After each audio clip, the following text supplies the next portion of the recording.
Mātou te whalo whamwhatalo whatu mai moanga Samoa i sofa man malo Jesu Kiriso, whea lava le tawhalo e maro mai tau tua ma lea au nanga le EFKS TV, malo soi fumnuia, malo fo i le tau atai, natu o tātou maua senea sa patifia le anga le leima le alofo le atua. Le fo tātou se mai i le isi a tātou quarter finals, o le tātou pokalame le whawhi naunga tupulanga talavou, mo le nei tau sanga luafe lua se fulu ma le tolu.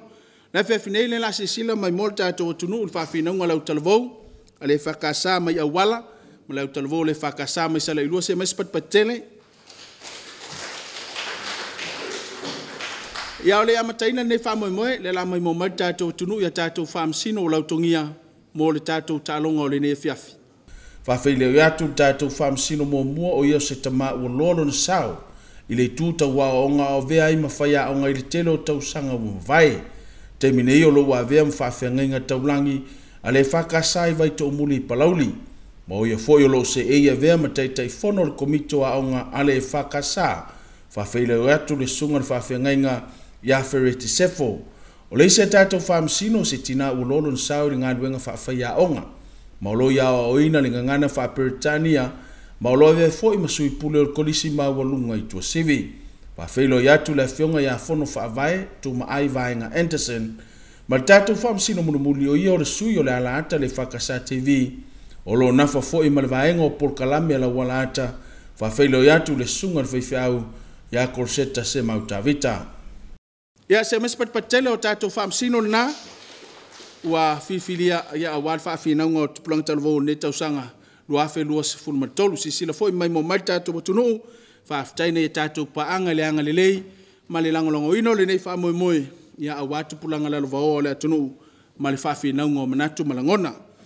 Le whiawhinei o le autu o lea ua whiwhilia, le whinau iei le EFKS Auala ma le EFKS Sala'Ilua, e whaupuina e whapea. O le whata mala lava o whanau, e a fuai o na lei ua o onga, ai le o se whata mala o mātua. O le whata mala lava o whanau, e a fuai o na lei ua o onga. Ai le o se whata mala o mātua. Auala le la whina o mai, e sa o le whata mala lava o le tama ma le teini, e le o mātua. Au le foi la whina o mai Sala'Ilua, le se whata mala mātua, ai le o le tama ma le teini. Manuia le whawhinaunga, manuia le ngā luenga whamsino, tau tua nalta, tau taimi, longo mua mua, toi tasi minute, ma longo ma lona lua, ia whailo atu o malo taimi. William, ia tūlei mai whailau forsanga whailolo o waa. Ia tūsau tātou tūmalanga whailolo.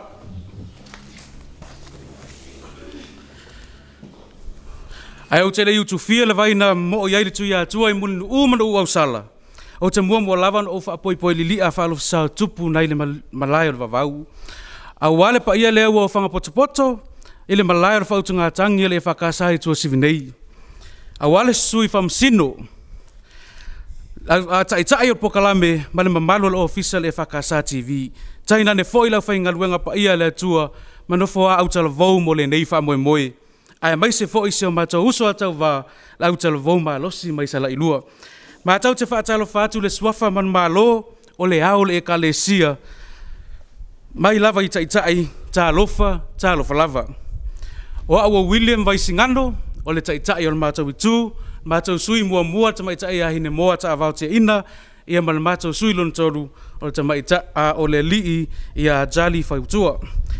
E to sai mal autu o le whata mala lava o whanau o afu aina le hi ua o onga ai le o whata mala o matua. E matau te matua langolango wina malosi le nei autu. Ai wa tātou whisilingia le autu po la tonu lona wha moe moe. O matau manatu. Olo au mai ele au tu se whaafita au li te le o le hi wai o onga whanau. Olo na winga, olo tala noi whanau olo a onga, ai mai se lavo i la tau olo i kolisi ma onga ma walunga. Ma ua whasilingia ai nei, po ai o mātua ma whanau e te tau ona tua ia. O le mātou tali e le o mātua le pongai. O whanau lava e afuai ona le hiua o onga. E tolu ni manatu lo a ngai ai la mātou fulasanga e langolango ina ai le autu. Manatu mua mua. E whaatapula a ina le maalosi o le pito la aua mātua. Lua e a onga whanau ai le o mātua. Tolu suinga o le o langa tuputupu wa e o whanau. E le manatu mua mua. O le taimi lava i loa le tamai titi le lalolangi. O le taimi fo i le a mata i le tiute whaalmatua. O le a o ina o whanau. Le whaalupe ai i la tau o lua i whai a onga i o whanau. Ma o i la tau o le to ala whaau tama o le whafoa ina o le o langa a o ina o whanau. O taimi lava e matua, o taimi i o le la iti o whanau, e matua wawala lata i lava le mafutanga matua o whanau. O mana o uma o le whanau mo lo la tau o la manuia, o lo i ao matua. E whaalangolango mea uma i matua, ae peitai. E ngata lava i popo fōwi o le ola o ina o whanau a onga, a mata mai la onga tūlanga lua. Ae o lo whamau wina i le tusinga i ngoa o la tunu i le lua o lua tasi. O whanau, o lo ia onga a mata ma le tūlanga lua, e au pito sili o na tōtele, pe a whaatusa tusa i a onga kolisi malunga atu. O whailonga ia o le nau wai, o le whaamaoni o mātua, e ave whanau ia o onga. O lo muli muli tai fo i mātua i tai ala, mua ia tatau o whanau, po le UN Conventions on the Rights of the Child, ia ave whanau i le a onga. Ua taunu waile whata oto le poto, se o le tama poto e fia i le tama, au le tama valea e whaanoa noa ai le tina. O lona winga, e le mana o lava se matua ina ia uvale le whanau. E te tau lava ona o ina, ina ia maua le poto. Le ala lea o le una iai o whanau ia o onga. A wheta lai fo Yesu, e te avatu ea se maa pe ao le mairo watali i se areto. E te avatu foi, se ngata pe ao le mai se ia. Fia le lea Yesu le nā atura leo le matua, e au wau ia lato whanau, e le mana o e whalo loi le lumanai. O lona winga, ai longa se a o le atua ia ai matua, pe a le iwa o ngā whanau. Ua whaasolo ina lo loto la o ina o whanau, ma ua le tusa le mawalunga o sila fia, o le to o tele o nei matua. A fuala iai, e usu le whanau lea onga, motu sia le tu te whai a matua, e ua wha moe moe lava i whanau. Ua tele atu le taimi e vala i matua ma whanau, ona o onga o lo i taimi nei, ma maa futa ai. Awa fo i le to o tele o whanau, whanau lea onga, e tu ua le a inga i le tae au, ai fatu ato e wheilua ai mai le fale, i le whaapo o le lima i le fiafi. E na o si taimi pupu lava si o le fiafi, e ma whai ona toe fiso o ta iai matua ma lato whanau. Ai atu fo i nei whanau a onga i sa la whai nei, o lo a onga i pia. Ai mai se whanau o lo nofa onga isi, e matua umi lava se taimi e vala ai, ma matua. Ua pau lava se mea ua mawhai nei matua, ua na o le apo ai, ma la lafu atu lo lato wha moenga i whanau. O lona winga, o le whata mala lava whanau, e le waia o onga, ai le o le whata mala o matua. O wha o lava.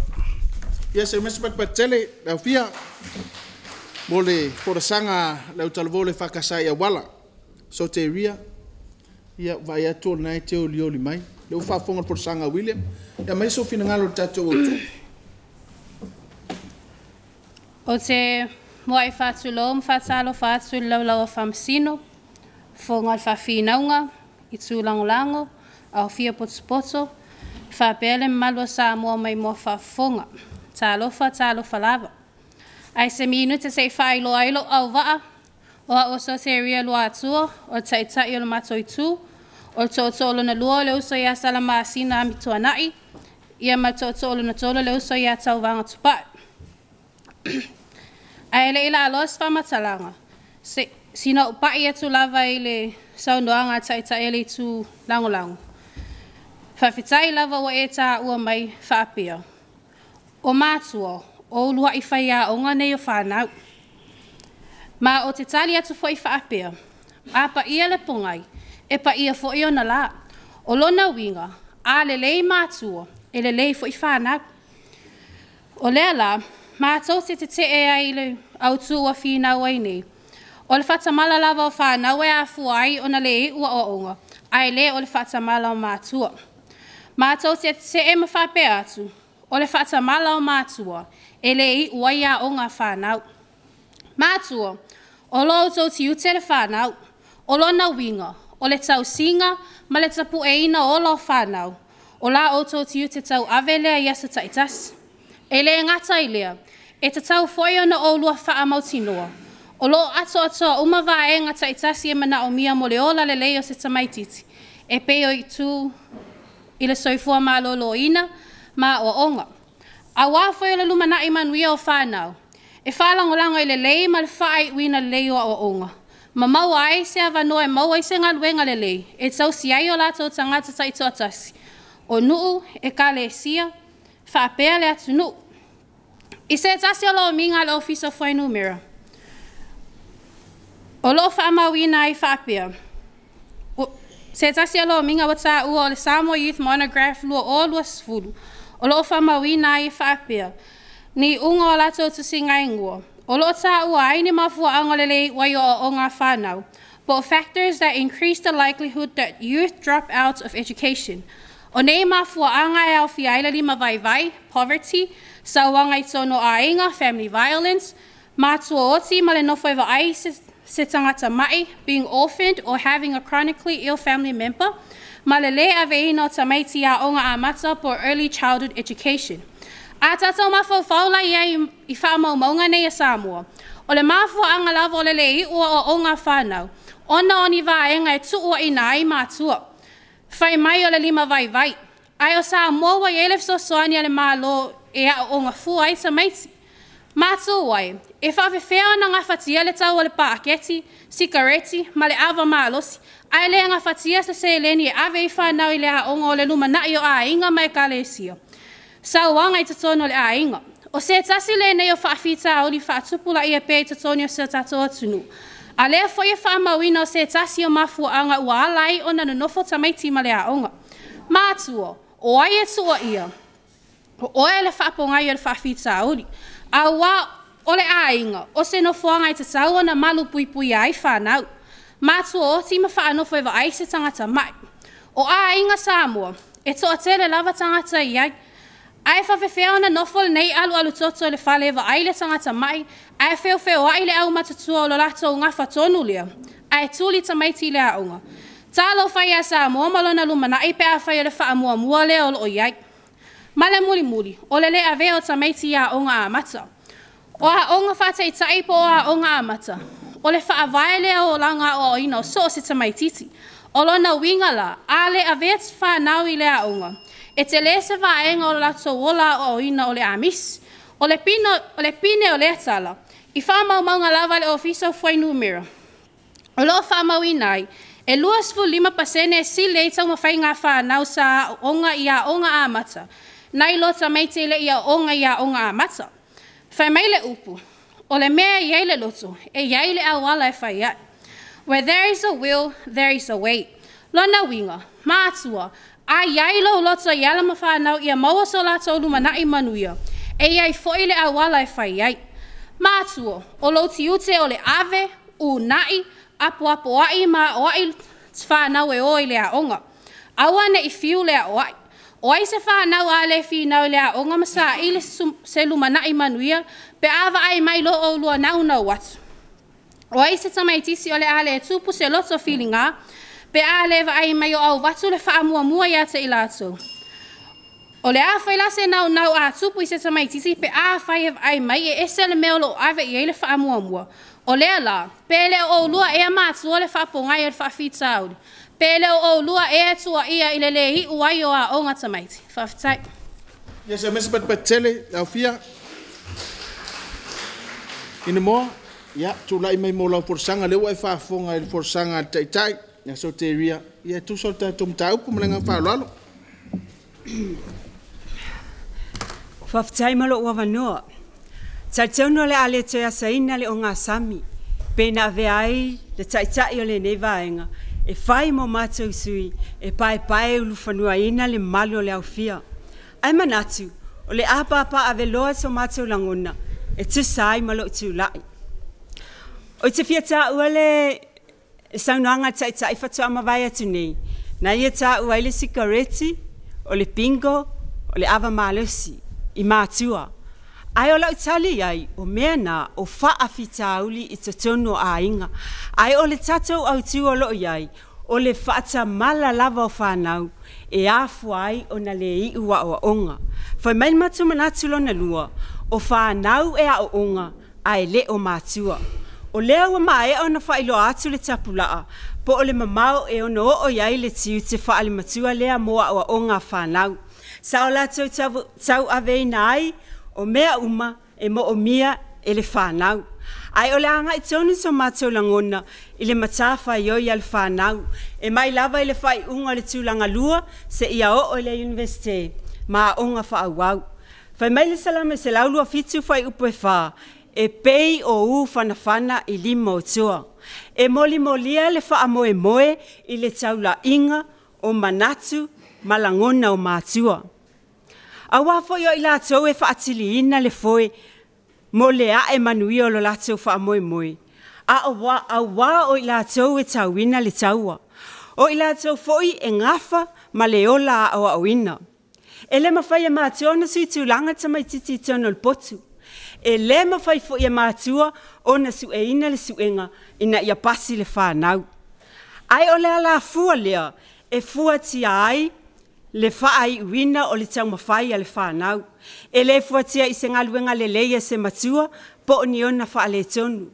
Peto anga lava le matua e momoli matua e au maila na whanau mai le aonga. Po o se matua e tele sona tamau a inga. E le mawhai e lava o na fuaina ai le I ule leo whanau. O lona winga, a le o ngatasi le futia ma le umele, I le nau o mātua, ma le pizza la au al whanau, e le mawhai o na taunu umanuia. Ta lofa I le nau o nei mātua, ai awhai e ala I le po atua o na o le telefoni, Facebook, TikTok ai, lona winga, o le moe le aonga. Pe ala mai fo I whape mai, ua ti ngā le ulu. Ma a mata ai, ona iai langona ua leto e fia I le aonga. A le tasi leo whaafita au li o ngaonga ua iai nei o na pō. Ua whaau ngā se whanau teknolosi. Ua le whaau ngā tau mo ala tau mea aonga. A leo ua tau sila fia. Ua tumulunga al Facebook I whanau a aonga. Ai pole a fo I le lape o ngā luenga mātua ona o le tango lima ma le vai o le tūlanga o le soifua o auina. Po nisi vai inga wha ale matua. Ai a whai ai wha maoni le whanau ma loto iai le whaatino ino le aonga. O le mea moni, e le whesilingia le leio a o aonga. A wae pei le mua ngana e masani ai. O le mea e iai le loto, e iai le ala e whai ai. A waa le tatu te moli mawina, e le whapea na o whanau a mātua I tamau a inga, ma o ina le lei e I ua o onga. O lo iai foi whanau anai mātua e lima vai. Sa no wha onga isi e pei o whanau mai salawhai nei. O whanau sa telelu I tau na wheanga iai. Ma I lātou, a leo wai ule leia o onga. E mana tu aile tu e ina o whe e pōmalo na tali o lati o ngie. E ui lele ato le maalosi o si tu e ina o na epipili ma pōle wa ai.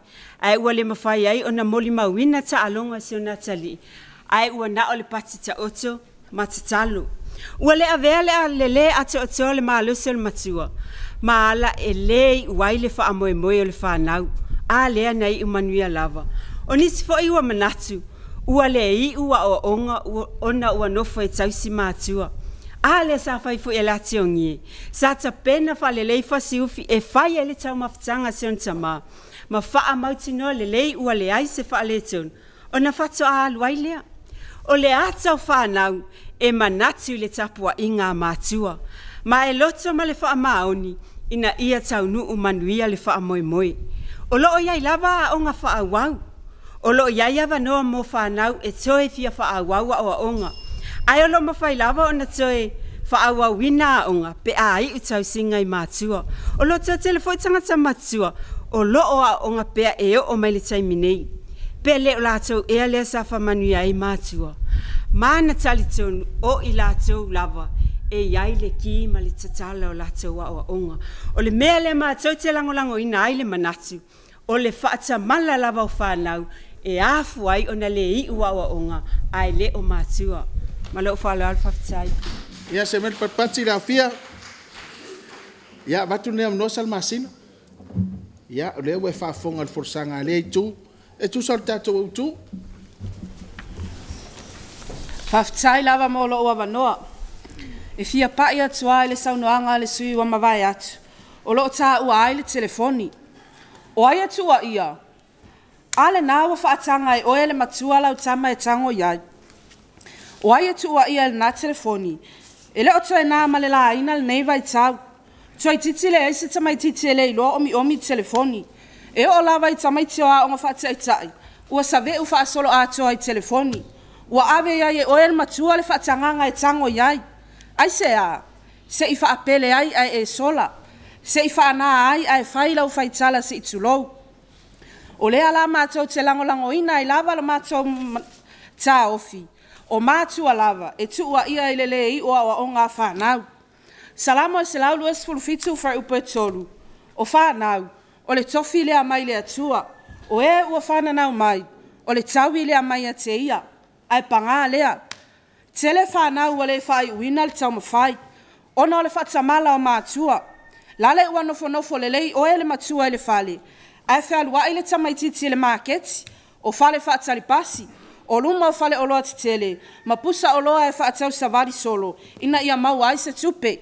Mātua, o le whaatinonga le nā olo walofa i lau tofi, na fua ina mai e le atua, o le tulia i le a onga e sa ili sa manuia, ai tuli e whaatau oloa e sa ili ai se seleni, talo o whae, ua tau si e whaanau le a inga, ai pele o lau tiutia e a lea mātua. Ile aso valu a mati tau sangan te anei lua o lua. Sanga lulu e whai pā angai nisi o sui o le Universitea o Samoa. Tai ele a fionga Associate Professor Susana Tawaa. Male matanga luenga o pisinisi ala manuia maleipa. Manisi o whaala patonga telo laulangi. Isa susuenga wa ta ue whapea. O le Rapid Assessment Survey of Child Vendors in Samoa. Pe whalilu wina whapea. O se suenga ma se ilo ilonga o tamaiti whaatau o loa i Samoa. E au fia ai o loa laiti. O loo whaatau savali. E se lau tolu sifulu lima tamaiti sa whaonga i le nei suenga. E lawe vea ai ma tamaiti mai i nei savai. Upolu i le taulanga, manu i tua. E lua sifulu pasene o se lau tolu sifulu lima tamaiti ia. E le iloa tus. Ai tolu pasene e le iloa whaitau tus. Se lau ma le fitu o loa onga pea. Lua sifulu walu ele o toea o onga. Ai ono sifulu ono te simale tolu pasene o nei tamaiti. O loa onga ia onga tūlanga lua. Mole sila fia mātua. O le ata whata i taile nā o le tau singa o ata tau whanau o loo iai. O e o loo whaalupe mai ele whai salamo. O loo tofi, ma loo tofi na au mai ele atua. A whai a lua sifulu pasene ele i loa tusi, tolu pasene ele i loa whai tau tusi. O le ase i loa o le a maua, pe a whai e usu e whaatau o loa nei e tau si ai oe. O le ase a onga o le a iu, pe a whai o le whaingal nā. O le upu moni, na o tonu lava o le potua onga e tusi, ma whai tau tusi ai le tamaititi. Na o le valu i tū la i le aso e a onga ai le tamaititi, a o ai e nafa ma le isis fulu ono i tū la o tutoe. O le tali, o mātua. E tū ualoa onga whanau, fetuli na i solo i ma o i fe au. Le aise taimi e wha amalo lo ai le mawhau, e umane le aso, ua le lava, ma moe vai ai, ai le aise mea onga e whaia. Mātua. Aise ale wha mai mau aise isi minute e te nofo ai lalo, e uulo na lima, e whata e tailan tusi, ma whawhai tau se tusi. O au whatinonga mau tau ma whainga nā. E ma whai ona tō sinai ma whau o whanau, e tino ma tau wivi ai mo se lei. Ai a whaila na o le o lau whangu pinko le ao, pinko le pō. Ia e nofo ma lau mau tinoa, na o le pau fo le nā o le sona alo walo le a maua. E whasele butu ai fo ila nā onga. Ai alu fo ia e suesa na whangu pinko. A wao whanau o mea pue ata. Ua ave ia e oele matua le whatanganga. E tu whau, le aise awa inga. Mana tua, awa ne ipale awai. Mana tua foi, ale aise mea onga e au mai ele whaia onga. O le nā ia ele tuspa ia. Nā ia ele tuspa ia vi foi e whawhai tau ai panga lea. ua fai lava le fia ma sa o le tonga le tama lo matua ia mana tua le lei o whanau e wha pei o whanawhana i le lima o le toa a ta mai le tama ma le teine ma wha manu ia ina i sangaluenga le lei e tutupu ni fesili e wha pea se tama ai o whea e sauai e tutupu au langona whangai e tia ma le mimita ai avalea ma le i ule awa onga e fiu e fesili atu po o aini ona mātua ai ua le tali ai se a na ole maasiasi ma le tau valea mātua a vale tu ulima nei e wha sewa lo aina tai au a o a ole tama e tusa maona ala a o ina matua e le to e tea e se ai lava whaftai Pas mai lau pia Tali ia lewa e whafonga ia salamasina ia ole aso fina ngalo i le tatou autu Whaftai mo le awanoa ole autu ole whaatamala o whanau wa lai ona le iu a onga o loo tala noa mai i totonu o a onga manatu lon tolu suinga ole ola tuputupu wae whanau watalia lau tele susu enga whaasaya nisi o laulangi le ola tuputupu wae ole tangata Human Growth Development ole sfulua tau sanga na ilunga ole matua na o tangata ole taimi tonu leo sunga tele lona winga ole matua tonu lea ole whanau wa onga ile kolisi pasolo nga ilunga eta Auala o young adults po adolescents whaasa moala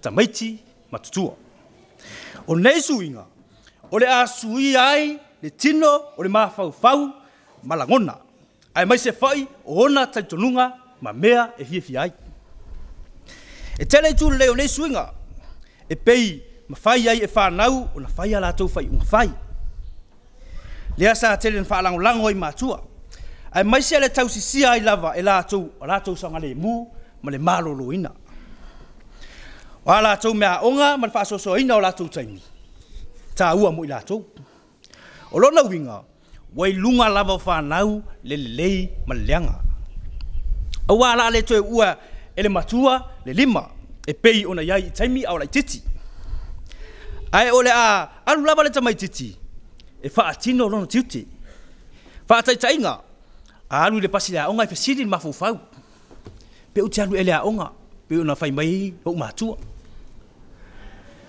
pe uti alu ila uo na matu utala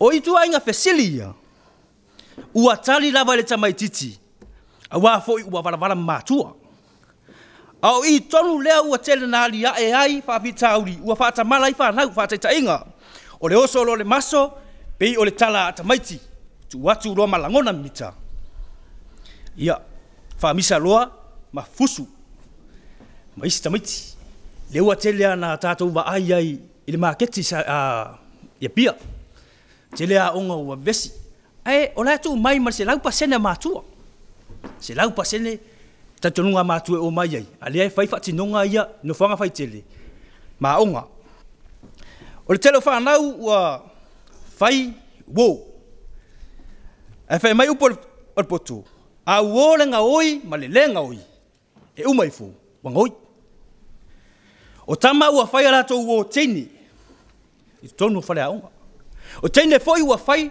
lato uo tama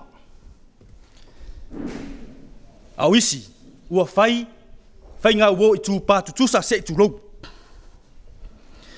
A sila la iai, o le puna vai leo whaafita uli, whaataita inga, o le maitanga le mo mia, o lo taula mua i Samoa i le Pasifika. Mai whaamau maunga le WHO. O le whaipoi ponga i tū pātu tūsa, leo ua talia i ni usila, ma isi atunu. O isi e motu sia loa whai ngā uo, tu isu e atu, ia ua pule leo la. Whaatasi ma le tele o whawhitauri, e a fua ai o whanau lava, ai leo mātua. O le mafuanga foi lea, o le mawhai ai, o na mōri o whanau a onga, pe whaafale puipuina. Leo ua tumu ai o roa manu, o na olo o maua lunga, ni tautonunga, e tua ia lava whanau. Ia la tau soli tūlanga, tūla fonu whai. Ia, nau wai au whamsino, nisi o li poti mai le tanga luenga o leo leo. Mātou te lango ina i pēle au tū. Ao suinga nei o whanau ua tele ina whaonga haina lei. Ai ua tele ina le pa ua se upo mātua. A o te atu, ai ua alu abe le tūla whono. Pe ua whaonga se sele a iata tauna wha moe moe e whaia ina ia manu ia ai. Wale fia ai le au atua mātua. Ai pesa i, ua manatu o ia ua maua le malosi, ma le poto. Wale fia ai ini whainga alotu. Ai ua alu loa i ta inga. Ai pe tai, o nei suinga. Wai le whanau, e mawhai ona nātou sa ili awa noa i mo whai totoa e tele ua iai nei. E mawhai ai ona whai uina leile tamu whai. Lo iai awa noa skolosipi, le ngata i whaala pototonga. Ale malo, whapea atunu e peo ni usila Australia fiti a pani saina, maisi. O lo iai foi a onga wha au mo whanau. E lea usia tongi mo lunga, e ono mau waile awa noa e wha au waile a onga, ina ia hiu manui ai. O nei awa ngoa, e mawhai ai e whanau, e lima vai mātua maa inga, o na wha manui ina. Ala tūtam whai, o lona winga, o le wha ata malalava whanau. Wa lei wai. Whaftai. Ia mesmet patele la pia. Ia se atu tauvanga. Ia mai so fina ngalo le foresanga. Le alava tua ina o to. Ma wai na le ua o le nga falon.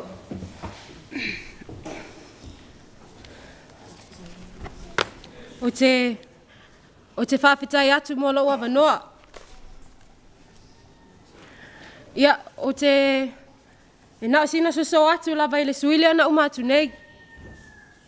Loa e tā ua kolisi mawalulunga. O le aniu es. Ai mo lau sila fia. Se sa o ai pili. Se angai ke se. Po o le a lava le matua o le tamai titi. E le leo na whaatonu le amatanga. E le lei fo i pe amatua. Ai o le matua manatu lona tolu. Vai mātua ea o ai whanau. O le teimile nei. O le tele lava o mātua. Ua fiu i a latou whanau. O nisi lava ua pei e pala a ai a latou whanau. Ai o le fesili. A o tau fiu la ea o ai a tau whanau. A o ai e whaia le nanga luenga. Mafua mai o le leanga o le whaavai o le o langa o le tamaititi. O le mau maasani a Samoa. O mātua, o whaia onga mua. Lātou te a o ina tamaiti. Lātou te a o ina le anga wha Samoa. O le wha kerisiano, maisi. A le leo na tapu e le ola o so o se tamaititi. E ola ne fo e le tau wilo le ola wha alo. Ava maa alofa i mātua. E ala lao na le anga whanau. Ono ele whaafai le ino o le o langa o le tamaititi mai lava o lai titi. Awa fo i ale lei. E ola tupu wae e wha alo mausitai i mātua ma so o si tangata. E tō anga i le lotu. E le tau whātonua fo i. E vai oso le whalo matai. Whai mai le mau ale au lau au sina. So se ka mai ki lava e ola usikai. E ulelei mai umanguia longa o langa. Ai so se ka mai ki lava e whaalonga ka. E wha seva loa inga longa o langa. E ala lao nei ulelei lea onga. Ona o le usitai mātua. E ala foi ona usitai le tamaititi. Ona foi sa lava lea o inga. Mātua. Se awale fiu e o ai whanau. Awa nei tu ualo tiu te whamatua. O tala la tunuu. O tama manu e whawhanga i funga o la au. A o tama tangata e whawhanga i upu matala. Olo na winga. A olo tama i upu matala. E ilongo o fia le matua alo whai ote. O le matua fwoi e le leo na whawhai lele lo na alu. E le pine le ola whai a ina. Ola i se o langa fia ma le wha amali e ina. Usitai mai loa awa. Ai a fiu loa o ele matua ea o a ilo walo. Ta alofa. O lou lea alofa lava le nā i se o alu alu toto. ua le sili lea ma lou tuu atu e pule le ali o le nei lalolangi.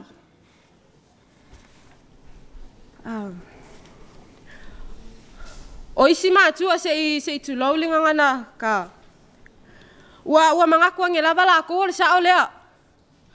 O le fai kama whaavalea, o le kala kama, whaafulufulu lele o ngā whai, alu ako e male makanganga, ku ufau, ku avangoa, ma te e lava ua ngā o ia manlangi a koa. E ngalo ia oe. O loo tau mia ele ola fina o le tamai titi. Mo sona lumana i manuia. A whaina se vaenga o lou tinu. Sa ili mua le a po le whaapongai o whaafita uli. A whaale tonu whanau. E le tau whesilingia le whaapongai o mea uma. O mātua lava le mafuanga. E te tau le tā le tua le vale pe o upo ala le tusi. A se whaatonu masasa. Ave iei le awa inga. Ai a whaapele pele loa ma whaavivi. E ati leo na whainga le whanau i ati oe. Ma le ilo ai se vāta puia. O le vāwhea loa ai. Mai o ai lava ina se sopo le manu vale le whongatia. Mātua. O le tangia pu matela ngona o tupulanga. A o la le tuspa ia. A o lau tama e tusa maunala. Tautua nalo tofi. Va ai nei toi ale iane alo sawa ma ngoto le ngafu. Nei e toi salamo ani. Wale au ngā wa masa ale puvai. Ele ma fai o na toi au mai. Fa mua lo tofi na au mai ele atua. Ia tau solo mua oe o na fai o fa taita inga lelei. E soli muli vai ai fa nau. Mo so la tolu na Manuia. Se mesi patile au pia. Lea wa e whaafonga William le foresanga tasi lua tolu.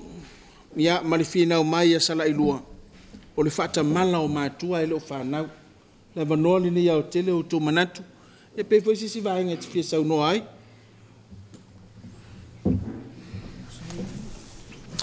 O te tūlai ma lewa tele, whaftai lau sunga le funga le aso, ia mo lewa noa.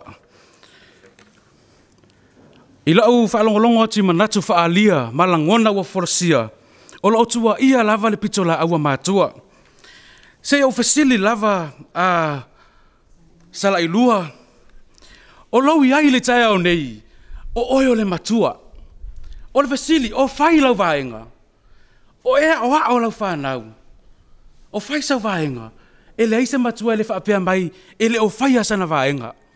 O le o whai vaenga matua, e pei ona maua i ta alonga, e whaapea mai nisi, o te le o sauna o au, e iai lau vaenga o lo matua mai whaatasi. O lo alala mai sunga i whaapea ngainga, pe le o matua ea leia, o lo alala mai nisi o whai a onga, o i lātou o tapu e ina le ola o ina, o matua, o i lātou wata ua o matua, aisea, o ina o loa, fau waila ngona, ma mati ai le upenga, ina ia maua se taia o fau alon whanau, pei ona maalia i nisi o tala a Samoa, o inei e fau wai au, oi o le matua, oi o le tina, o whai launga luenga. E le ma whai ona e whaapea mai, e le o whai launga luenga, pe le o whaatino ina. Aisea, ona o loo tau ma whai lava mātua, e longolongo ina le whanau, ma tau ma whai e a o ina ma whau le whanau, ina ia hi ule lei, peita i ane. O loo ina, o loo pa lava le pito la awa whanau. O lea wai au whamasino niso ripoti pe ona ta ua niso matou sui. E iele taime tu wai re whanau o la tau a inga, ai anga i atu ia o onga. O ina tonu lava o loo lape lapea ai le vaenga po le pito la awa whanau, aisea ua le aise matua. Ua whaia lava lona loto, ma ua tau mawhai lava, e whaata i tai swinga mai fafo, changes of modernizations. Ma ua whaata ua fo ele tamai titi, lona i ata tau po human rights, ole i ata tau lena, ua whaale tonu ina ai whanau, aisea ua ave seina. O lo whaatino ina le pitola aua a mātua, peita iane e lape lava i le whanau, to e tangatana iane Sala'Ilua i lata tau pitola au o oio le matua, o oio le tina, o au foi o le tama. E ta tau o na whaia la tatou pitola au. O le whaale e tonu o tatou walom whanau. o loo ia tatou whanau aisea ua le aisea vāwala lata o le mafutanga matua mwhanau. Ina male isi o loo tele lava fu ilangolango sua pito la awa matua pe o awa whai a onga ai maise o le malo ia na matanga luenga pe o ofiso leo leo ma le soifua malolo ina. A ele aise me mawhaia i lato uma a wafo i o loo i whanau lava le lato whai unga whai. O lea e matou langolango ina ma le malosi le autu. O whanau lava le whaaponga ia lai ona le hiua o onga. Ai le o matua langi mai na ia o tau sunge whaamsino o le fonga le aso o le afo ia vaisingano mua po Auala ia ma le whaalo anu o lunga whaatai. E mai sipat pate o lewa atau o lunga mai le sao Auala so te ria le sao no wile mo oe o le tina oe o le matua le la whai mai e lo oe tua ia la tau na so fina ngano ma o tele mai Whaftai lawa mo lawa no. E whaftai atu fo e tai o reitu lango mo te whesiri po whairo o tiuti. O lea o te nofo mala o tat. Nā fo e ati o e la o tat. Ai ona o tato o whina unga o lo tua ia o lo tua ia mātua. A lea to te whina o mai o le whanau e tua ia. O lea la o te toe fia whesiri e tua i lava. E sa o lava mātou. O mātua e tua ia. O lea la fo i lea la iona mātou whesiri atu. Po o whailo tiu te whaamatua. Lea la iona le whai uina le whaamoe moe o whanau. E whaamau sari e pēlo mātou tā ofi. O le whatamala lava o mātua. E afu a iona le iua o ngā whanau. A wafo i o whanau o le tiu te tau ave leo mātua. A whale e tonu la, e le ai lava se isi e tua ia, e tua i lava mātua. E ala ona le anga whanau, ona ua le tu le matua e whailo na tiu te wha le matua o le a oai, ti mai mā papua i whanau iala i te tau o nau iai. Whai meira ofisa o whai numera, e tua ia le lima vai sa wanga i tono a inga, mātua oti le a vea ia o ngā amata, manu nofo e wa aitangata ma mai, ai o le whesili, o ai lea e pona tia. O le whatamala o ai e mafu ai o na iei nei tūlanga. O mātua lava le whapongai. O le e moli maule malo sa mo fe malangai. O to i titi le eise vai pano na whanga whaitere lo o whea lua i eise tamai titi ma o lo e whaatak. A o le whesiri. O whea o iei mātua. A la e nofo mai le paolo lo na maota malona lawa. Po la fo e nofo mai se vaenga o le no whanga whaitere ma mata mai whaatinonga ia lo o whai nei alu totu. Talo whai nei mātua i le le alu lofa. E le aise o la whi nau masonga o iai. Ia ese se taunu unga o langa o nei wha nau mau na i lea onga ina ia mose luma na i manuia. Ai ua wha mua lava ia la tau le wha malia ina o la tau mana onga. Ai a whawhewhea mana onga o nei wha nau e te tau na ave lea onga. Mala muri. Ua wha vai mātua e o i wha nau. Ua fiu lea o ai. A e fiu la ai whawhea se luma na i o wha nau. O mātua, o whaia o ngā mua nei o whanau. O le taimi pito i silia leo na tā ua o le amatanga ma le ola tupu e so se tamai titi.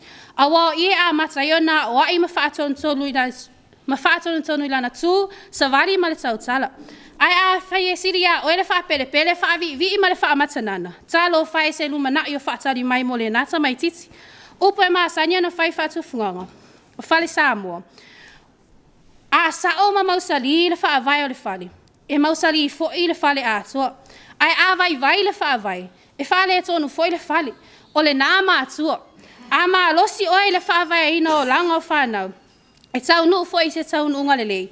Ma le whaai a ina. O le a le whaai a ina. O le whaai uina leo a o onga.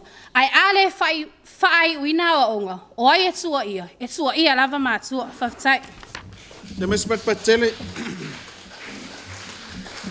Leo wa whaafonga Samoa i le sao le ngata o le autalavu Auala. Pe foi le whakasai Sala'Ilua. Tasi le neo whaafita auli wo iai le loto i whale o le teatu watunu. Ao ina tupu whaafita auli o na tusi leo le lima. O ai e tua ina. Whanau po mātua. Le whaapela o whina watu Sala'i Auala. O le langona lea ma le soifuanga leo lo iai. Ai ona o le tātou au tū ma le whaamoe. O lo au mai e se whiau tāua. E whaama ite le pito la aua whanau, a o se whafangu fo i le pito la aua mātua, ina ia tau nuu se tau nuunga manuia, tupulanga la vao la tunu se atu lau famsino lau sunga fa fengainga e se foi lau tu lau ya mo se so so ani la vo la u nei la sa watu ile isi la sanga e toi mati atili ai lo la tu tau fai mlenga fa lo o faftai o le avnoi le fionga le fongol proclame me mo faftai e vaenga lua tai tele mo ta penanga mai foi o sa unininga mai se ia le tu i sa ililinga aftai tele e paule tu e walela nga ia tu i le sila sanga o le semifinals famon mode e sa o tautangia foi se taimi utua na il vaenga lea ia fa pena foi inisio famsin e tau tele lo matua i masani lei lau i lau pepal nae na ta pena ona e falling mai e tele ina i vaenga uma e lua e sui sa pe mafuli le mata il pepa le matou te fia mata atu i o fōringa ma le momoli mainga o le whiau. E manitua o fōringa wa aia pe ona tā ua mo foi. Te le ale whiau e mawhai ona umai ai. Ia convincing. E lono winga. E mana umia uma vaenga uma le ngata o lau tautala o fōringa wa aia o au taanga. So se mea te whaia. E te whaia ina ia a vatu le loto o le whaamsino, le loto o le au mai moa, o la tō o lo tā pua. Ia e pu eha uma loto o tangata, uma le itu tono le nei whapotonga. Ia mai se la tō uma foi o lo mai mo mai lunga o le TV. E whapena ia le nganga, ia a o la, a o tātou anga ngai mali atu i le sila sanga, ia o le nei wha moe. E tasi asia u tamai fisosoani. Ona le sa ta o so o lava le mele o le right le tamaititi. Aia manatu o foi. Ia faima o se tai ala le foi mo utou le autou va. E le matua i o le right le na o le mea fa malo o fatas. Aia I lava le Auala o lo whamtala ina I tutono o le vaai whaltu la fono Samoa. Le mea leo le right. O le right o le responsibility. No winga.